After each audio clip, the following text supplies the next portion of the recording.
আসসালামু আলাইকুম এভরিওয়ান, কেমন আছেন সবাই? আশা করি ভালো আছেন।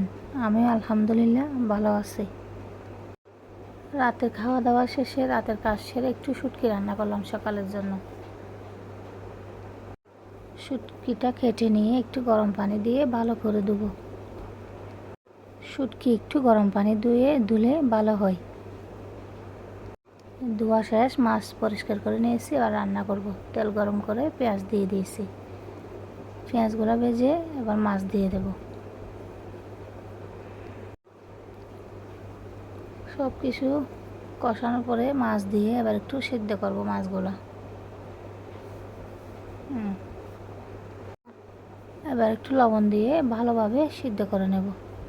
একটু পরে রান্নাটা হয়ে যাবে।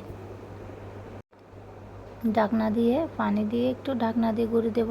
একটু পরে ভালো করে সিদ্ধ করে মাছ রান্নাটা আমার হয়ে যাবে। এই তো আমার মাছ রান্নাটা, শুটকি রান্না হয়ে গেছে। অনেক সুন্দর হয়েছে না?